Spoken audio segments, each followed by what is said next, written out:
Às 11h36 do dia 1º de janeiro de 2021, declaro eleito presidente da Câmara Municipal de Ribeirão Preto, muito orgulhoso no céu do seu filho, Alessandro Firmino Maraca, é o novo presidente da Câmara.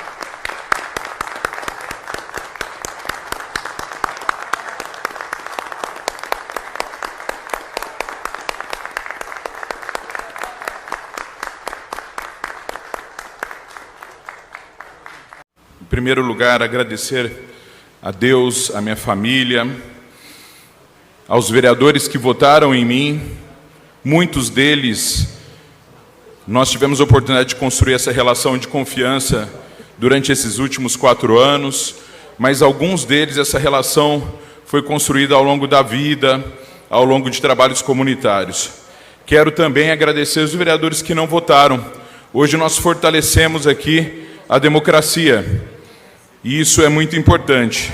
Faço aqui um agradecimento especial e já cumprimentei a Duda Hidalgo, esta mulher jovem que chega à Câmara Municipal e que tenho certeza que, com a coragem aqui demonstrada hoje, com a vontade aqui demonstrada hoje, vai realizar um grande trabalho como vereadora. Também agradeço a Gildete, ao Ramon e ao França que compuseram essa chapa, mais uma vez dizendo, eu acho que isso fortalece a democracia, mas agradeço de coração a cada um dos vereadores que confiaram e que construíram essa candidatura. Quero também agradecer, antes de começar a falar, todos os servidores dessa casa. Nesses últimos 4 anos e em outras oportunidades onde eu assumi a cadeira de vereador, fui muito auxiliado, tive o apoio total de todos os servidores, então muito obrigado a cada um dos servidores dessa casa. Queria compartilhar com os vereadores essa lembrança de qual é o motivo que nos traz aqui, né? Um motivo que nos traz a ser vereador, a ser vereadora na cidade de Ribeirão Preto, que é trabalhar pelas pessoas, que é mudar a vida das pessoas, que é melhorar a vida das pessoas. O foco sempre precisa ser as pessoas. E nós temos uma pluralidade na cidade de Ribeirão Preto grande de realidades. A realidade daquele que precisa mais do poder público, daquele que muitas vezes imagina que não tem necessidade da ação pública, mas que tem também, porque o coletivo é que faz a qualidade de vida da cidade. Então eu tenho certeza que essa 18ª legislatura vai ter a oportunidade de trabalhar para melhorar a vida das pessoas. E a gente tem que fazer isso trabalhando, lutando, para continuar tendo uma Câmara independente. Uma Câmara que possa discutir aqui, junto com seus pares, o futuro da cidade. Não existe uma lei que seja criada em Ribeirão Preto que não passe pela Câmara Municipal. Nós conseguimos, inclusive, criar leis que muitas vezes não têm a concordância do prefeito municipal. Quando ele veta uma lei, nós temos aí a possibilidade de derrubar esse veto. E muitas vezes, derrubando esse veto, essa Câmara Municipal demonstrou que leis importantes puderam ser sancionadas. Então, nós temos um trabalho legislativo muito forte e que deve ser feito de forma independente nos próximos anos. Mas não é só isso que cabe ao vereador para mudar a vida das pessoas. Além do trabalho legislativo intenso, nós temos a fiscalização. Essa casa tem feito isso, tem participado da composição orçamentária todos os anos, opinado, muitas vezes não foi ouvida em suas emendas apresentadas, mas de maneira alguma deixou de acompanhar a gestão orçamentária de nossa cidade. Eu preciso, até falando nisso, lembrar da 17ª legislatura. O presidente que me antecedeu, Igor Oliveira, lembrou bem, a 17ª legislatura traz ganhos para a cidade de Ribeirão Preto muito importantes. E hoje nós temos aqui 2 ex-presidentes na 17ª legislatura, Igor Oliveira e Lincoln Fernandes. Nós conseguimos, graças a um trabalho muito sério da Comissão de Justiça, tirar de Ribeirão Preto aquela pecha de Câmara inconstitucional. Nós chegamos a ser considerada, em outras épocas, em outros momentos, a Câmara mais inconstitucional do Brasil. Isso acabou, né? Um trabalho intenso aqui de todos os vereadores. Muitas vezes os vereadores tinham excelentes ideias que poderiam ser leis incríveis nesse sentido de mudar a vida das pessoas, mas havia o fator da inconstitucionalidade. E na maioria das vezes os vereadores, quando imaginavam essa zona cinzenta, acataram. E eu queria lembrar que quando não foi acatada e derrubamos o veto do prefeito e tivemos ADINs, de cada 10 ADINs que foram impetradas nos últimos anos, 7 foram vencidas pela Câmara Municipal de Ribeirão Preto e as leis foram sancionadas. Nós podemos avançar mais ainda. Gostaria de lembrar um outro avanço, que foi na questão da economia, dos cortes que houveram nessa última gestão de pessoal, mas principalmente de fatores que oneravam a Câmara, e a Câmara, mesmo com 27 vereadores, entregou uma economia grande para a cidade, vereador Maurício. E graças a isso, né, em momentos difíceis, me lembro aqui de um dos anos em que foi a Câmara Municipal que mandou o recurso que foi utilizado para pagamento de folha dos servidores municipais. Então isso é muito importante que a Câmara continue fazendo.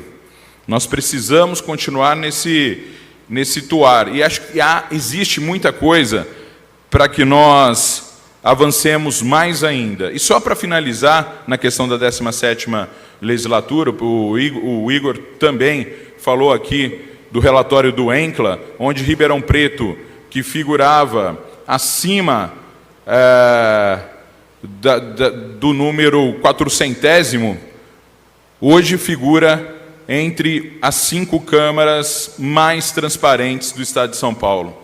E podemos avançar muito mais, porque terminamos a legislatura numa sessão em que eu fui presidente, aprovando uma lei construída juntamente com a sociedade civil organizada, o vereador Renato Zuccolotto sabe bem disso, que ainda aumenta mais a transparência dessa casa. Eu me lembro de quando eu era menino no Quintino 2, eu cresci no Quintino 2, e lá, observando os moradores, quando eu mudei para o Quintino 2, o bairro não tinha asfalto, o bairro foi entregue sem asfalto, e observando os moradores, eu ainda tinha 6 anos de idade, os moradores unidos, trabalhando pelo bairro, fizeram uma manifestação, e alguns dias depois a prefeitura lá estava com seus engenheiros e passando o asfalto no bairro do Quintino 2. Aquilo me fez ver que quando as pessoas trabalham unidas e com um objetivo específico, elas podem melhorar a vida de outras pessoas. E é muito engraçado, mas naquela época, junto com alguns amigos, nós começamos a ligar nas rádios, porque nós não tínhamos no Quintino 2 nenhuma área de lazer, não tínhamos nada. E a gente queria um campo, uma quadra para praticar esportes. E juntos, crianças ali unidas, nós conseguimos chamar a atenção do então secretário de obras da época, que foi até o bairro e construiu o primeiro campo que tem no bairro, num espaço que hoje já tem um prédio construído, um prédio que pertencia à antiga CETEP. Mas isso me fez ver que nós tínhamos ali a oportunidade de mudar a vida das pessoas, e mudar a vida das pessoas que moravam próximas e que tinham a mesma realidade que a gente. E aí, quando eu olho para trás e me lembro de que aqui nessa casa, junto com outros vereadores, fizemos, por exemplo, um trabalho junto ao vereador Eliseu Rocha, ao vereador Bertinho Scandiuzzi, que foram membros dessa comissão, para que nós conseguíssemos tirar a Avenida Antônia Mugnato Marinsec do papel. Trabalho contra o fechamento da UBS Central, um trabalho gigantesco dessa casa contra o fechamento da UBS Central. Veio um projeto de lei para cá para fechar a UBS Central e nos colocamos contrários. Um trabalho para resgatar os projetos das UPAs que ficaram fechadas. Uma delas era para ter sido entregue em 2015, que era a UPA Norte, a outra, a UPA Oeste, em 2016, e trabalhamos intensamente para que isso acontecesse. O trabalho dessa casa e desses vereadores, que eu me orgulho muito também, contra o aumento de IPTU, no momento em que a gente precisava estar atento à oneração da população, dos empresários, dos empreendedores na cidade de Ribeirão Preto, e essa Câmara, ela votou por unanimidade contra o aumento do IPTU naquele momento. A gente fala o aumento do IPTU, mas era o aumento da planta genérica de valores, que traz consecutivamente um aumento de IPTU que poderia chegar em alguns casos a 1.500%.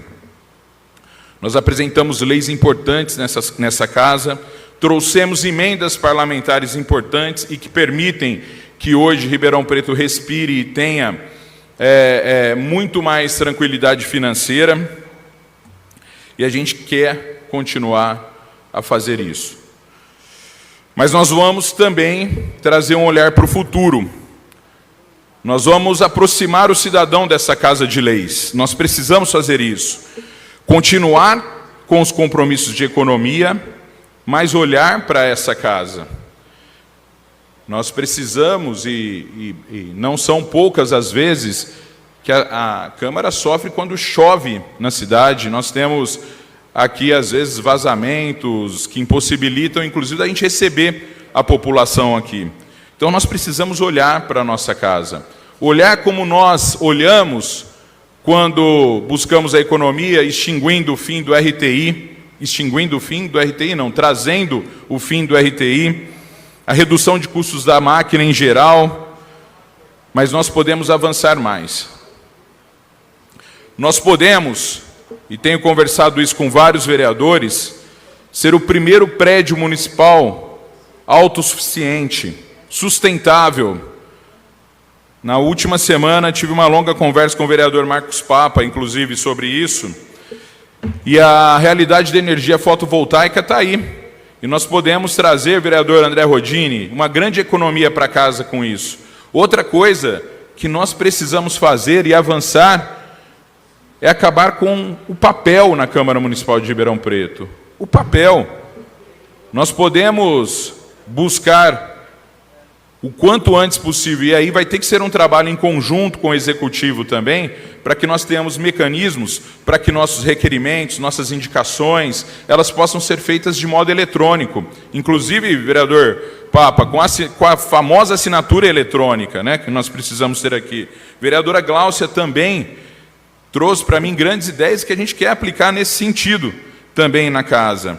Oferecer os espaços da casa para parcerias com o poder público executivo. E nós podemos ter grandes parcerias aqui, trazendo a população para perto. Eu trago um exemplo para vocês. A Assembleia Legislativa de São Paulo, ela abre aos finais de semana o seu estacionamento para os usuários do parque que existe ao lado da Assembleia. Por que não abrir o estacionamento da Câmara Municipal aos sábados e domingos, para que a população possa visitar o parque Maurílio Biagi com mais segurança? Nós podemos fazer isso, né? Nós vamos ouvir os servidores dessa casa, dar subsídio técnico para todos os vereadores para a execução de suas atribuições. Eu não vejo no século XXI, e aí eu gostaria aqui de, mais uma vez, né, agradecer a parceria com a vereadora Gláucia Berenice, a vinda da vereadora Gildete e da vereadora Duda Hidalgo para cá, porque nós não podemos conceber e enxergar no século XXI, uma casa de leis onde a mulher não seja protagonista. Ela precisa de ocupar esse papel. E apesar de ainda estarmos longe do espaço em que a mulher deve ocupar, nós avançamos. Nós tínhamos uma vereadora, passamos a ter 3 vereadoras nessa casa. E eu tenho certeza que vocês podem, ao final disso tudo, demonstrar que nós podemos ter muitas outras vereadoras nessa casa que deve lutar contra todo e qualquer tipo de discriminação, vereador Zerbinato. Por fim, eu queria falar sobre diálogo. Nós precisamos dialogar sempre. Dialogar com as instituições, dialogar com as forças vivas da cidade, associações, sindicatos. Essa última sessão em que eu trouxe como exemplo da lei aprovada de transparência, ela teve a participação de várias associações ligadas ao movimento Ribeirão 2030, mas também do Sindicato dos Servidores. E nós vimos pela primeira vez posições antagônicas sendo atendidas aqui e as pessoas saírem de mãos dadas dessa casa. Nós também vamos trabalhar com o Poder Executivo, sem ser subserviente, com a nossa independência, mostrando que a Câmara Municipal tem a sua independência. O diálogo, o respeito, a pluralidade serão marcas desta Câmara Municipal, não só nesse próximo ano, mas nos próximos 4 anos. A Câmara tem o dever de ser a voz da população através de todos os seus vereadores. A Câmara tem o dever de ouvir todos os cidadãos, do mais abastado ao mais humilde, em toda Ribeirão Preto. Esse é o belo da democracia. No sufrágio, cada cidadão tem o mesmo valor. O voto de todas as pessoas tem o mesmo valor. Façamos dessa premissa um acontecimento válido aqui na Câmara Municipal, no dia a dia dessa casa que é a Casa do Povo. Que essa casa não namore com a demagogia e nem com a autofagia. Isso é muito importante.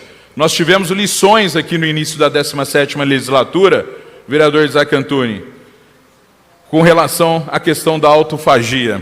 E que essa casa não namore nem com a demagogia e nem com a autofagia. Que essa casa mantenha seu matrimônio com a transparência, para que possamos poder continuar andando nas ruas de cada bairro de Ribeirão com a cabeça erguida. E por fim, agradeço mais uma vez minha família, minhas filhas, Ana Laura e Alexa Eduarda, minha esposa Patrícia, minha mãe, grande incentivadora do meu trabalho, a cada um dos vereadores, aqueles que se comprometeram desde o início a buscar um caminho novo para essa Casa de Leis. E, além de Deus, o povo de Ribeirão Preto. O povo de Ribeirão Preto que nos escolheu para estar aqui hoje, representando cada cidadão dessa cidade. Senhores vereadores, muito obrigado. Do fundo do meu coração, eu agradeço a cada um de vocês pela confiança e reafirmo aqui o compromisso de estarmos de forma independente trabalhando por Ribeirão Preto e o compromisso de ter e manter o diálogo sempre aberto com todos os vereadores dessa casa. Muito obrigado.